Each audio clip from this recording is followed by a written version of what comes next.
Shrine ay matatagpuan sa Occidente. Dito unang inilaybay ang bawat ng bansa at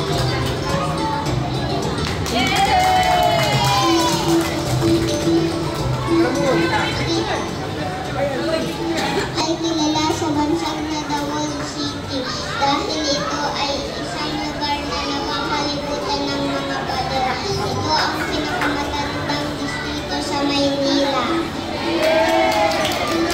Dapat ay kilalang sa tawag na Bagong Bayan. Ito ay isang magsasayang lugar sa Maynila kung saan pinatusikan ang servisal dahil sa kanyang pakikipagpapata sa kalayaan ng Pilipino. Ito ang Quezon Memorial Circle kung saan nakalagay ang labi ng dating Pangulong Manuel L. Quezon. Ang labi ng dating Pangulong Manuel L. Quezon ang manalikang pambansa. Ngayon dito masayang na nagpapakita ng kanyang buhay at mga nagawa. Ang Calle Crisologo ay matatagpuan sa Bigan, Ilocos Sur. Makikita dito ang mga lumang tahanan na itinayo noong panahon ng Kastila. Ang dambana ang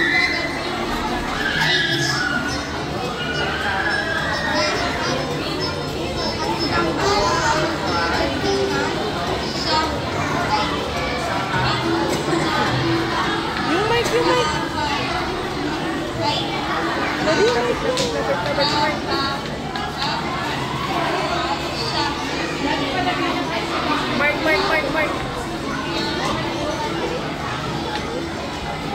Sa bundok Ng Bataan. ang samad sa Bataan.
Karaniwan itong puti, malambot at bahagyang matamis.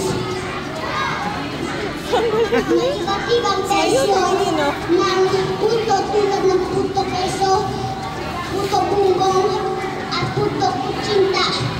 Isa ito sa mga paboritong kakanin na laging makikita sa pista, handaan, o palengke. Ang haba. Bahagi ito ng kulturang Pilipino, kadalasang kaakibat kasiyahan at ang biko ay isang tradisyonal na kakaning Pilipino. Ito ay gawa sa malagkit na bigas, gata at pulang asukal. Matamis at malasa. Ang biko lalo kung may natik sa ibabaw. Hinahain ito sa mga